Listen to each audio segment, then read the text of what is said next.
Robert Kiyosaki menulis sebuah buku yang bernama Rich Dad Poor Dad. Ya, buku ini menjadi fenomena internasional dan membantu sangat banyak individu di luar sana. Ya, mereka itu jadi bisa sejahtera, lebih memahami cara mengolah keuangan mereka dengan lebih baik. Salah satunya saya. Saya pun belajar banyak dari beliau. Nah, buku beliau kalau misalkan dirangkum ada beberapa poin-poin penting ya.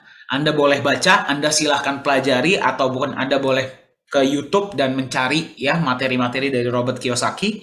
Beberapa poin-poin penting yang beliau sampaikan mengenai bagaimana caranya orang-orang yang sejahtera itu menjadi sejahtera. Di sini ada beberapa poin yang menarik ya. Mari kita lihat nomor 5. Kalau misalkan kita terjemahkan, poin nomor 5 berkata seperti ini. Anda setuju nggak?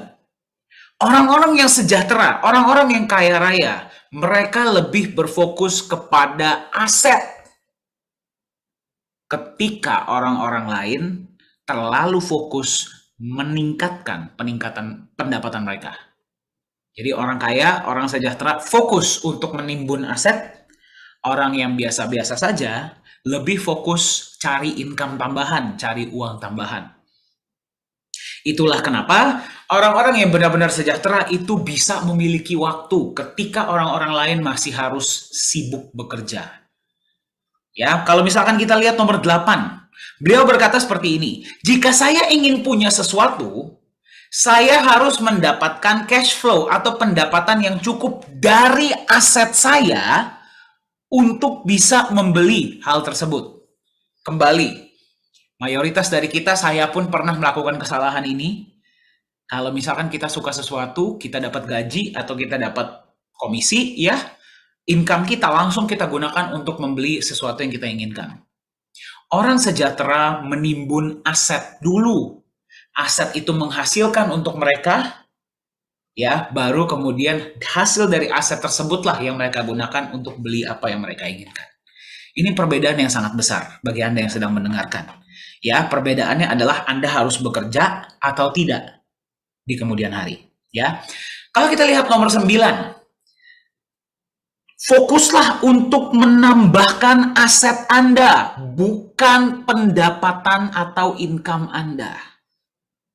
Ya, jadi kalau misalkan kita lihat dari nomor 5, nomor 8, dan nomor 9 ini, kalau misalkan Anda bisa tarik benang merahnya, Robert Kiyosaki setelah belajar dari sangat banyak orang-orang yang sudah sejahtera di luar sana, mengatakan bahwa satu-satunya cara agar Anda bisa menjadi benar-benar sejahtera di masa depan adalah dengan memiliki aset yang bekerja untuk Anda.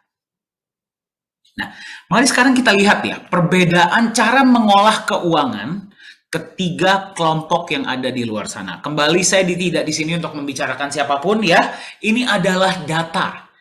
Ya, ini adalah data. Jadi kalau kita masih melakukan kesalahan, mari kita belajar untuk memperbaiki ya cara kita mengolah keuangan kita.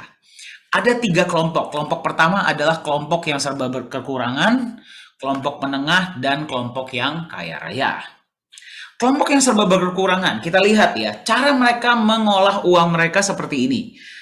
Dapat pemasukan, misalkan gaji atau komisi, itu biasanya langsung digunakan untuk pengeluaran, misalkan untuk makan, untuk bayar kos, untuk transport, untuk beli HP. Ya, 3 yang pertama masih oke, karena itu adalah sebuah kebutuhan. Kadang-kadang kita gunakan untuk beli HP yang mahal, kita gunakan untuk jalan-jalan dulu. Ya, yang terjadi adalah mereka tidak punya untuk ditabung. Saya harap ini tidak terjadi dengan Anda. Yang terjadi adalah karena tidak ada tabungan, mereka harus terus bekerja seumur hidup mereka. Ya, saya harap ini tidak terjadi kepada Anda. Kelompok yang kedua adalah kelompok yang menengah, masih lebih baik daripada kelompok yang pertama. Tapi tetap saja mereka melarat kehidupannya ya. Mereka punya gaji digunakan dulu untuk pasifa ya. Pasifa itu adalah liabilitas. Hutang kartu kredit, jadi beli dulu bayarnya nanti. Ya biasanya seperti itu. Beli HP mahal dicicil, beli motor, beli rumah, ujung-ujungnya jadinya pengeluaran. Ya, kesannya masih lebih baik daripada yang pertama karena bayarnya sekarang, belinya sekarang, bayarnya nanti. Ya, itulah yang namanya liabilitas.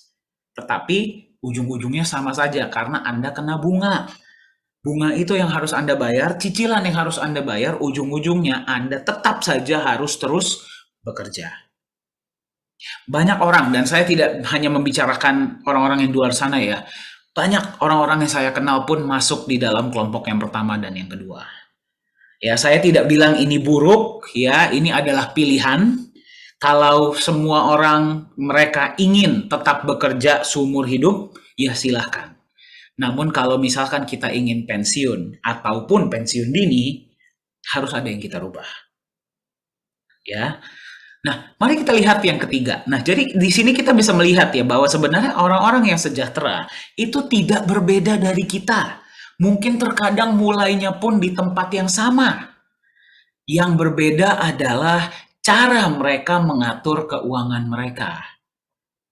Ya, karena kebanyakan dari orang-orang yang masuk di kelompok kaya raya, dari pemasukan mereka, misalkan dari gaji ya, mereka kesampingkan.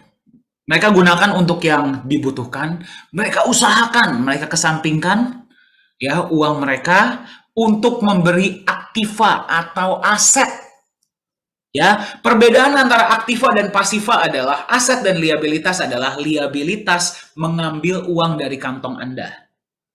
Ya, simpelnya seperti itu. Anda beli sesuatu yang nilainya terus susut, terus turun. Itulah yang namanya liabilitas. Contohnya handphone, contohnya mobil, dan sebagainya, itu adalah pasiva. Ya, karena dia nilainya terus turun, dia mengambil uang dari kantong Anda. Ya, bedanya dengan aset adalah aset sesuatu yang Anda beli. Nilainya terus naik dan dia menambahkan uang ke kantong Anda. Ya, di masa depan. Itulah definisi aset. Ya, kembali saya ulang. Perbedaan antara aset dan liabilitas adalah liabilitas nilainya turun di jangka panjang berarti dia mengambil uang dari kantong Anda. Aset memberikan uang dalam kantong Anda karena nilainya terus naik. Nah, disinilah perbedaan mindset yang terjadi. Anda coba perhatikan ya. Bagaimana caranya Anda bisa aplikasikan ini dalam kehidupan Anda?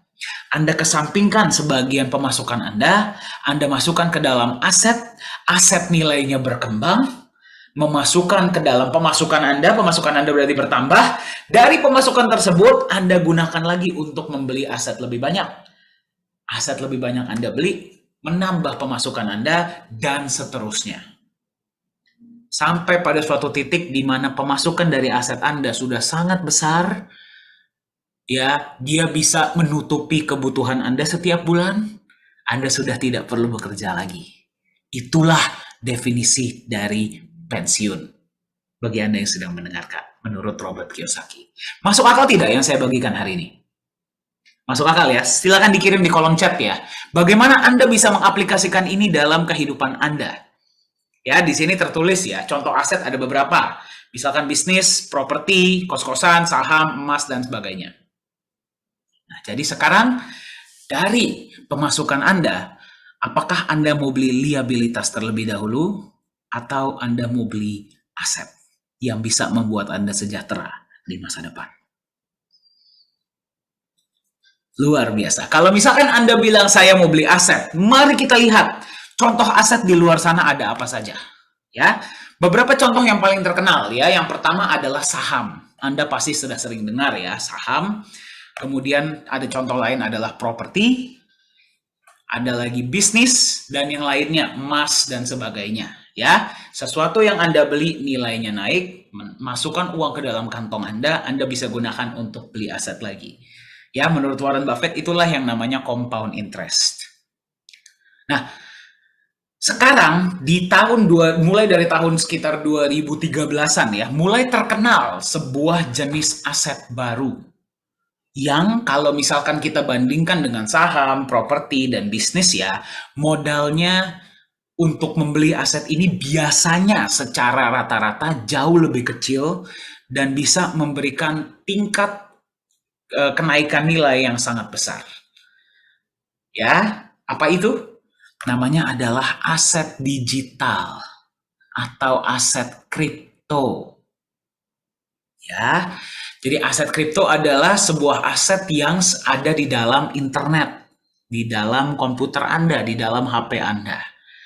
Ya, tapi secara basic, secara dasar sama seperti aset Anda beli, dia bisa memberikan manfaat bagi orang lain, nilainya naik dan Anda bisa perjualbelikan. Itulah aset.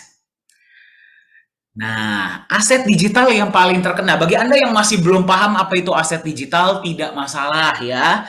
Sampai sini saya hanya ingin katakan apapun yang ingin Anda miliki, yang penting Anda harus punya aset. Ya, yang penting Anda harus punya aset. Dimanapun Anda berada, kesampingkan pemasukan Anda, kesampingkan berapa persen, beli aset setiap bulan, kalau bisa setiap hari. Ya,